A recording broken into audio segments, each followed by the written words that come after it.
So, this is the Stanley Parable. I'm Zadgon and this is the episode 2.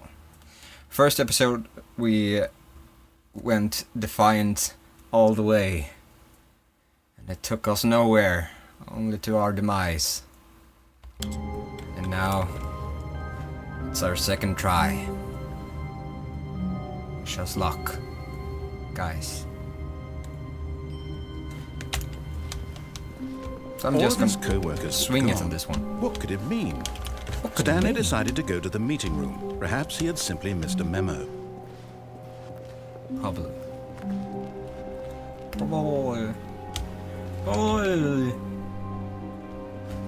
So, When Stanley came to a set of 2 open doors, he entered the door on his left. what should we... No. But this time, I'm just gonna swing it. Yet there was not a single person here either. Feeling a wave of disbelief, Stanley decided to go up to his boss's office, hoping he might find an answer there.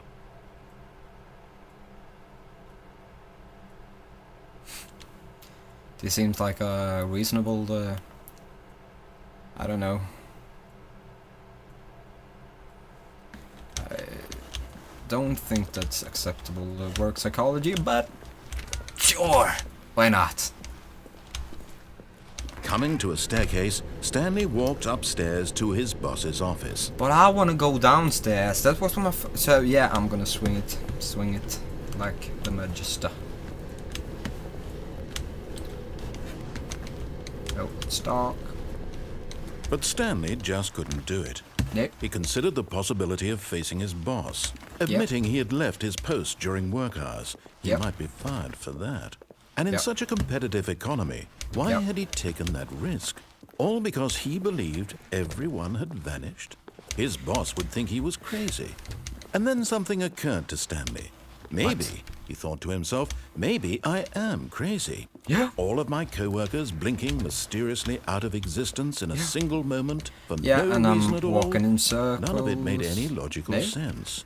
And as Stanley pondered this, Yeah. he began to make other strange observations. For example, Circles. why couldn't he see his feet when he looked down? Why did doors close automatically behind him wherever he went? And for that matter, these rooms were starting to look pretty familiar. Were they simply repeating? Yep. No, Stanley said to himself, this is all too strange. This can't be real. I'm And at last, insane. he came to the conclusion that had been on the tip of his tongue. He just hadn't found the words for it. I'm dreaming, he yelled. So? This is all a dream. Oh, what a relief Stanley felt to have finally found an answer, an explanation. His co-workers weren't actually gone. Nope. He wasn't going to lose his job. He Yeah. wasn't crazy after all. Yeah. And he thought to himself, I suppose I'll wake up soon. I'll Yeah. have to go back to my boring real-life job pushing buttons. I may as well enjoy this while I'm still lucid. So, he imagined himself flying and began to gently float above the ground.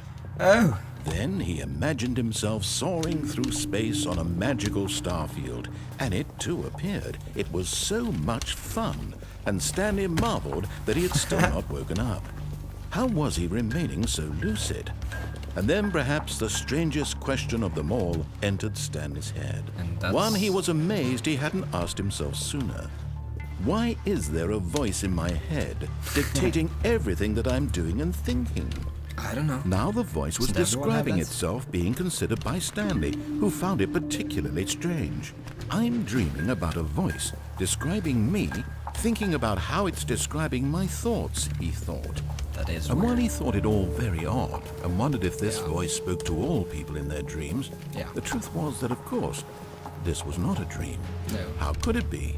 Couldn't Was be. Stanley simply deceiving himself? Believing that if he's asleep, he doesn't have to take responsibility for himself? Stanley is as awake right now as he's ever been in his life. Now, hearing the voice speak these words was quite a shock to Stanley. After all, he knew for certain, beyond a doubt, that this was in fact a dream. Did the voice not see him float and make the magical stars just a moment ago? How else would the voice explain all that? This voice was a part of himself too. Surely, if he could just... He would prove it. He would prove that he was in control. that this was a dream. So he closed his eyes gently, and he invited himself to wake up. He felt the cool weight of the blanket on his skin, the press of the mattress on his back, the fresh air of a world outside this one. Let me wake up, he thought to himself. I'm through with this dream. I wish it to be over. Let me go back to my job. Let me continue pushing the buttons. Please, it's all I want. I want my apartment, and my wife, and my job. All I want is my life exactly the way it's always been. My life is normal. Come on, Stanley. Honestly. Everything will be fine. No. I am okay. And then what?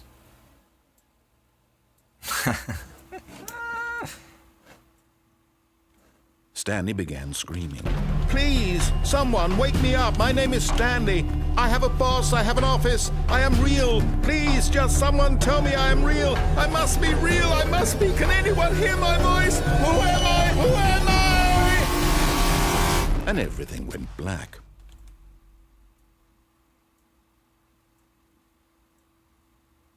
This is the story of a woman named Mariella. Now this is interesting. Mariella woke up on a day like any other. She arose, got dressed, gathered her belongings, and walked to her place of work. But on this particular day, her walk was interrupted by the body of a man who had stumbled through town talking and screaming to himself, and then collapsed dead on the sidewalk. And although she would soon turn to go call for an ambulance, for just a few brief moments, she considered the strange man. He was obviously crazy. This much she knew. Everyone knows what crazy people look like. And in that moment, she thought to herself how lucky she was to be normal. I am sane. I am in control of my mind. No, you aren't. I know what is real and what isn't. Not in this game, at least. It was comforting to think this. And in a certain way, seeing this man made her feel better. Yeah. But then she remembered the meeting she had scheduled for that day. The very important people whose impressions of her would affect her career, and by extension, the rest of her life. She had no time for this, so it was only a moment that she stood there, staring down at the body. And then she turned and ran.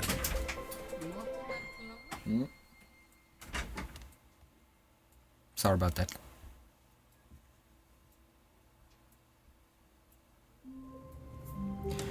And we're back to the beginning again.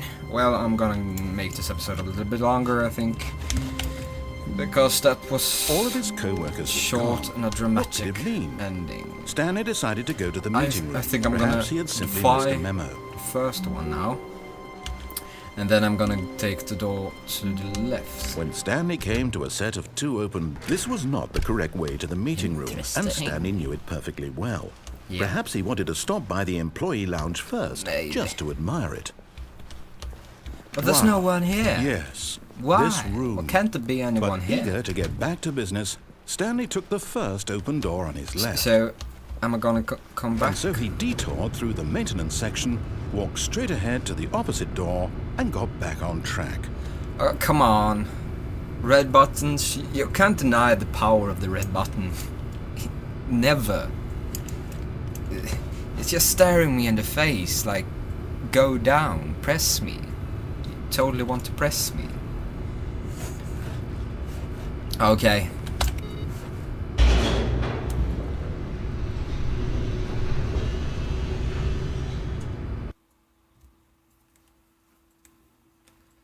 This may be But stupid. Stanley didn't want to go back to the office. Nope. He wanted to wander about and get even further off track. Yep. So now in order to get back, he needed to go, from here it's, left. So, I can go left. Can I go right? No. Alright. Oh, no, it's to the right, my mistake. No, not the right. Why would I have ever said it was to the right? What was I thinking? It's clearly... Oh dear, would you hold on for a minute, please? Now, let's see, we went down right, left, down, left, right. Yep. Okay. Yes. Okay. I've got it now. This story is absolutely, definitely this way. That way. Alright. But this doesn't make sense. Look, there's a door there as well. And it should take us... But there's no door on this wall. Programmers, graphicers, whatever did this game. What did you think? No, I'm just kidding. Oh! No. This isn't right at all. You're not supposed to be here yet. This is all a spoiler. Quick, Stanley, close your eyes. Okay. We just have to get back to, oh, who am I kidding? It's all rubbish now. The whole story completely unusable. How about, rather than waste my time trying to salvage this nonsense, we'll just restart the game from the beginning. No. And this time, suppose we don't wander so far off track, Okay. No. From the top. Come on. Alright, I'm gonna continue a bit further. Just for... All of his co-workers were gone. What could it mean? Stanley decided to go to the meeting room. Perhaps he had simply missed a memo. Yep.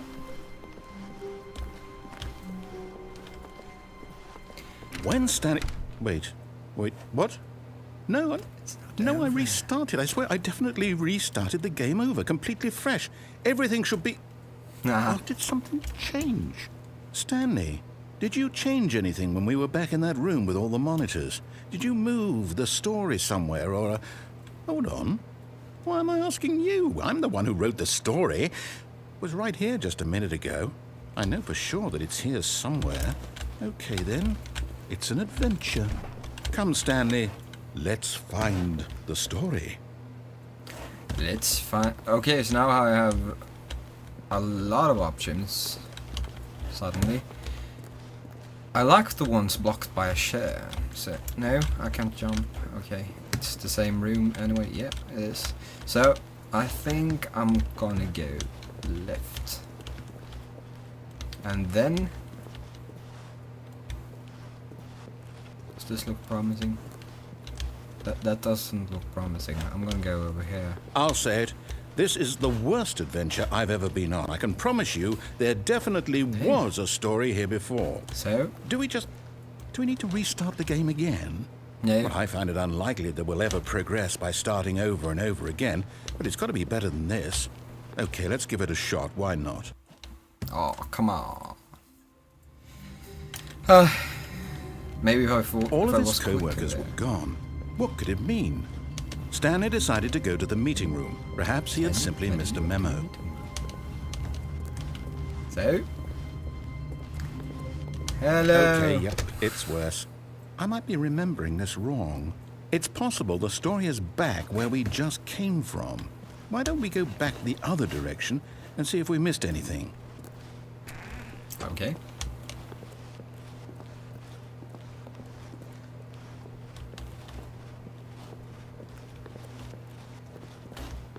Wait. There's an open door over there. No, I can't open doors. That's just perfect. It's perfect. Aha! I knew we'd miss something. The story. Here it comes. No, wait. Never mind. Not the story. Okay, let's head back the other way and retrace our steps. So, really? Okay. Now this... Well, I'll be honest, I don't recognize this place at all. Is this the story? I don't think so. I can't quite recall, but I believe my story took place in an office building. Is that correct? Do you remember, Stanley? No. Well, do you know what? Since I've completely forgotten what we were supposed to be doing, how about this? Okay. You win! Congratulations! I know you put in a lot of hard work, and it really paid off, so good job. Oh, no.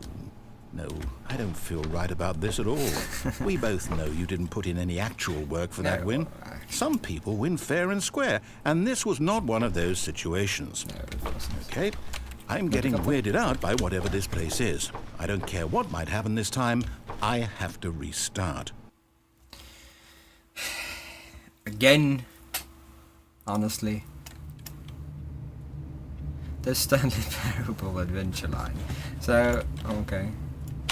All right, I've got a solution. This time, to make sure we don't get lost, I've employed the help of the Stanley Parable adventure line. Just follow the line. How simple This is the that? wrong way. You see? The line knows where the story is. It's over in this direction. Onward, Stanley, to destiny. Though, here's a thought. Wouldn't wherever we end up be our destination, even if there's no story there? Or to put it another way, is the story of no destination still a story? Simply by the act of moving forward, are we implying a journey such that a destination is inevitably conjured into being via the very manifestation of the nature of life itself? Okay, Stanley, I need to follow this train of thought for a minute. Just stick with me. Now, we can both agree that the nature of existence is in fact a byproduct of one's subjective experience of that existence, right? Yeah. Okay.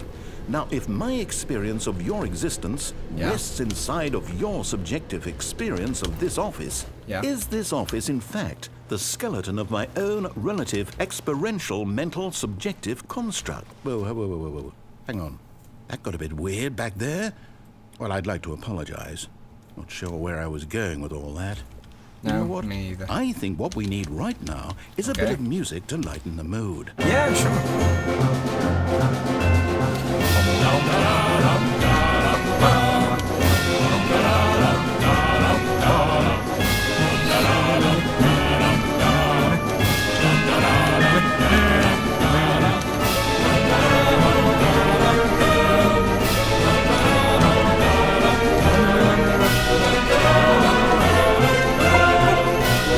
What's so it's nothing. La, la, la, la. Yeah. Okay. So it's different. It's different. This is much more interesting. Wait, cut the music. Go back and look at that fern. Stanley, this fern will be very important later in the story. Make sure you study it closely and remember it carefully. You won't want to miss anything. That does sound quite interesting. Where did the music go? I like the music. Wait, what? We're back at the office? No. Line, you do know we're looking for the Stanley Parable, right? The story? Is any of this ringing a bell? No. I'm sorry. So, I'm going over here. Yep. Okay then. Alright then. Now we're over here again. No, not again. Line, how could you have done this to us? And after we Damn you, Line. After everything we've been through, you... Oh, I can't take this anymore. To hell with it. Restart. This is never gonna end, is it? This is gonna be the longest episode ever because of this. Now, I'm gonna make this the episode 2, so yeah. Stay tuned. There's gonna be more. And subscribe. And like. And yeah. Be my friend. Please.